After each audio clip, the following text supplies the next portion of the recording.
الله لا إله إلا هو الحي القيوم لا تأخذه سنة ولا نوم له ما في السماوات وما في الأرض من ذا الذي يشفع عنده إلا بإذنه يعلم ما بين أيديهم وما خلفهم ولا يحيطون بشيء من علمه إلا بما شاء وسع كرسيه السماوات والأرض ولا يؤوده حفظهما وهو العلي العظيم. بسم الله الرحمن الرحيم. إن الحمد لله نحمده ونستعينه ونستغفره ونعوذ بالله من شرور أنفسنا ومن سيئات أعمالنا من يهده الله فلا مضل له ومن يضلل فلا هادي له أشهد أن لا إله إلا الله وحده لا شريك له وأشهد أن محمدا عبده ورسوله لا نبي بعده. اللهم أنت ربي لا إله إلا أنت خلقتني وأنا عبدك وأنا على عهدك ووعدك ما استطعت أعوذ بك من شر ما صنعت أبوء لك بنعمتك علي وأبوء بذنبي فاغفر لي فإنه لا يغفر الذنوب إلا أنت. Kita sampai di halaman 97 insyaallah. Antum ada kitabnya? Tinggalan. Ya udah. Kalau antum ketinggalan jangan nyusahin orang. Suruh orang kayak gini-gini enggak usah. Salah antum. Pasal kedua halaman 97. Hah? 90 ah? Oh iya baik. Enggak hampir mirip soalnya dia. Iya. Bab ketiga sekarang. 87. Penyebutan beberapa hal tentang kesurupan atau kerasukan jin. Waalaikumsalam. Kita baca. Ini agak panjang, tapi insyaallah kita ringkas saja atau kita cepatkan. Penyebutan beberapa hal tentang kesurupan atau kerasukan jin. Pasal pertama, hakikat kesurupan dan penetapan eksistensi kesurupan itu.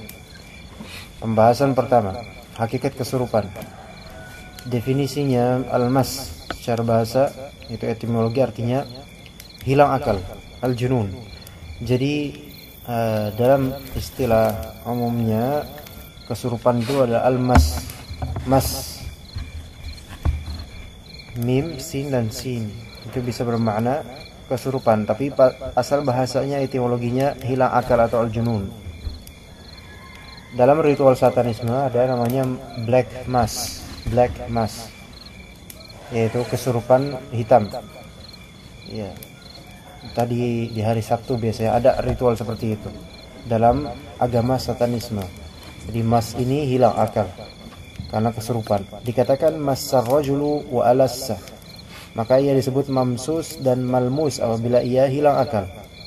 Al-Hafidz Ibnu Hajar rahimahullah berkata, hilang akal atau kegilaan adalah suatu penyakit yang menghalangi anggota-anggota tubuh yang vital secara tidak sempurna dari tugasnya, yang disebabkan oleh adanya udara atau angin kencang yang tersumbat di dalam saluran-saluran otak, atau adanya uap buruk yang naik kepadanya dari sebagian anggota tubuh yang disertai pengerutan pada anggota-anggota tubuh tersebut, sehingga seseorang tidak dapat berdiri tegak, bahkan dapat terjatuh dan terlempar disebabkan tebalnya kadar kelembaban.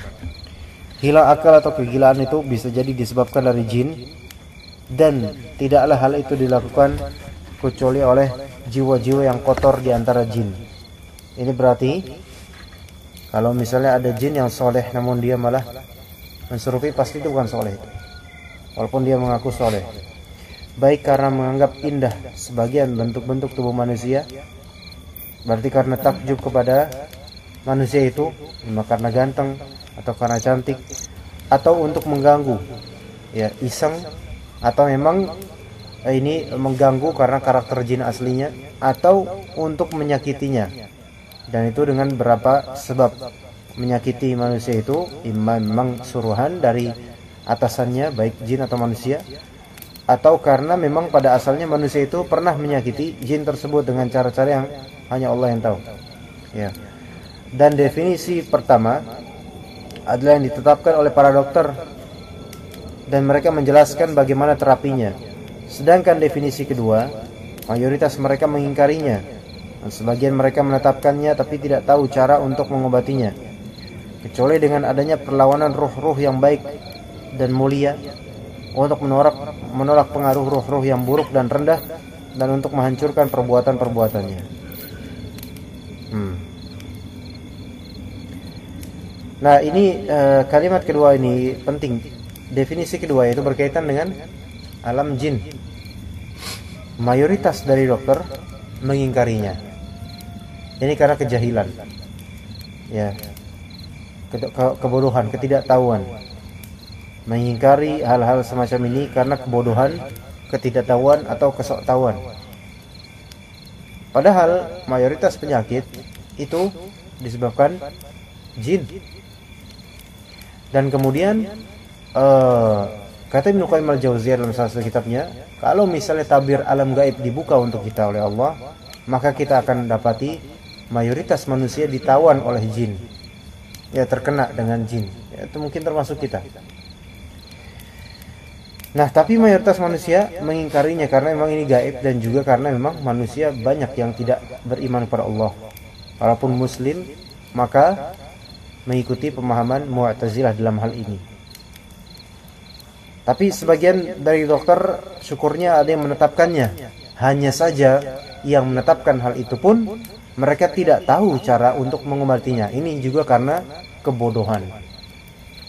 Ya, memang benar manusia rata-rata bodoh tentang agamanya, tentang akidah dan seterusnya, sehingga harus diobati. Nah, caranya kan memang kalau misalnya mendapati hal-hal seperti ini disebabkan oleh faktor jin, maka perlawanannya itu ya tentu dengan perlawanan roh-roh yang baik dan mulia, untuk menolak pengaruh roh-roh yang buruk dan rendah dan menghancurkan perbuatan-perbuatannya. Berarti asal dari penyembuhan terhadap gangguan jin itu adalah tazkiyatun nufus, memperbaiki diri dulu asalnya. Ya, asalnya penyembuhan dari penyakit yang disebabkan oleh jin adalah tazkiyatun nufus. Itu. Meskipun dalam kasus sihir, meskipun dalam kasus santet, maka awal penyembuhan adalah tazkiyatun nufus, bukan sekadar diruqyah. Kadang diruqyah ribuan kali oleh peruqyah 1000 orang tidak akan mempan kalau misalnya belum disucikan jiwanya. Nah, maksudnya korban ini belum bergerak untuk mensucikan dirinya. Karena kalau misalnya belum mensucikan dirinya, berarti masih banyak lagi celah untuk masuknya setan itu. Gitu. Tapi kemudian pembahasan kedua, dalil-dalil yang menetapkan eksistensi kesurupan dan masuknya jin ke dalam tubuh manusia. Pertama, dalil-dalil dari Al-Quran. Allah Ta'ala berfirman, alladzina ya'kuluna riba la yaqumuna illa kama yaqumul ladzi yatakhabbathu asyaitanu minal mas. Orang-orang yang mengambil riba tidak dapat berdiri melainkan seperti berdirinya orang yang kemasukan syaitan lantaran tekanan penyakit gila. Nanti lihat, orang yang memakan riba di akhirat akan menjadi seperti orang gila dan sempoyongan. Dan memang orang yang makan riba itu sebelum hayatnya rata-rata biasanya itu mereka akan kena penyakit, atau anaknya akan bandel dan sebagainya. Walaupun rumahnya itu gede banget, tanahnya luas banget, tapi karena makan riba, maka bandel, kena penyakit dan seterusnya. Karena harta haram itu berpengaruh terhadap jiwa anak-anak kita. Ya. Imam Al-Qurtubi rahimahullah berkata, di dalam ayat ini terdapat dalil atas rusaknya pengingkaran orang yang mengingkari kesurupan. Ya. Orang yang mengingkari adanya kesurupan itu rusak itu pikiran orang itu, bodoh. Ya. Dan menganggap bahwa hal tersebut merupakan bagian dari tabi'ah. Maksudnya tabi'ah di sini adalah sifatnya alami manusiawi. Dan sesungguhnya syaitan tidak berjalan pada diri manusia serta tidak pula masuk ke dalamnya. Itu maksudnya di sini mengingkari bahwa syaitan bisa berjalan pada diri manusia, tidak, dan bisa masuk pada yang diingkari oleh mereka. Ini juga kebodohan semuanya. Semua dari ini kebodohan. Misalnya kalau dalam acara televisi, sinian. Assalamualaikum. Dalam acara televisi misalnya ada yang hipnotis misalnya. Apa kalau misalnya tisu ini terbakar, kamu langsung tidur, ya kan? Kemudian bisa bicara, mengeluarkan rahasia-rahasia pribadi orang itu. Ini kalau kita anggap itu adalah natural psikologis dia, itu bodoh itu orang. Itulah setan itu. Itulah setan, bisa aja jin korin dia sehingga tahu itu seluk-beluk perasaan dia. Makanya kadang di TV-TV dibongkar ini pacarnya siapa, ini perasaan gimana dengan dia, perasaan gimana, kan ada kayak gitu. Acara yang kita tidak sebutkan judulnya di sini. Tapi itu acara kemudian dia sambil tidur kayak gini kemudian menyebutkan semua isi perbendaharaan rahasia dia. Terkuak semuanya itu. Nah ini kan dia inginkan oleh setan sehingga menjadi gosip semakin banyak, riba semakin banyak. Nah itu siapa yang berbicara? Ya gampang kalau gitu mah. Ya setannya aja kong kali kong dengan setan pembawa acara itu.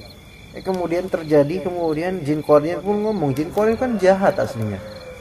Jin korin itu jahat.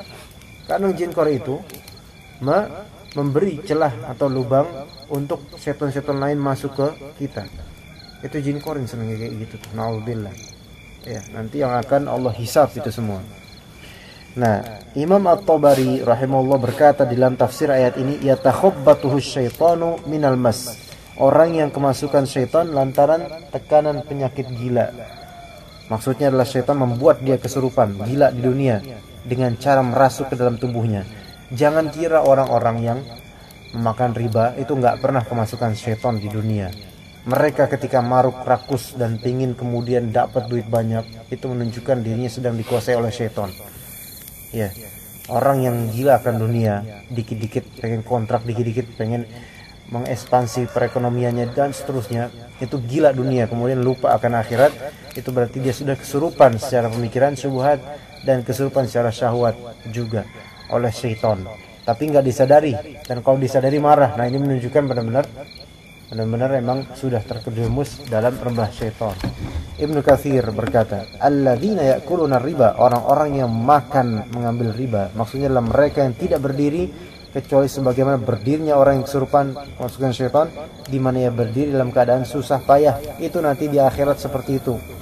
Bahkan di dunia pun orang-orang yang memakan riba, apalagi yang memprakarsai suatu riba di suatu kampung atau dimanapun, itu dia tidak akan hidupnya itu senang nanti ujung-ujungnya. Yakinlah, yakin ke rumah sakit bolak-balik, seperti dukun juga, nggak bakal nanti kedepannya pas tuanya itu enak, nggak bakal diadu lomba sama setan, kemudian bakal banyak bisikan, bakal stres, tekanan, depresi, nggak bakal dia, walaupun kayaknya bergelimang seberapa apapun, tapi jiwanya nggak bakal tenang. Itu yang bisa ditafsirkan di sini, la yaqumuna, tidak berdiri kecuali seperti berdiri orang sempoyongan di dalam hidupnya, jadi bingung hidupnya, linglung. Al-Alusi rahimahullah berkata, sesungguhnya orang-orang yang memakan riba, mereka tidak berdiri di akhirat kelak kecuali seperti berdirinya orang yang kesurupan di dunia.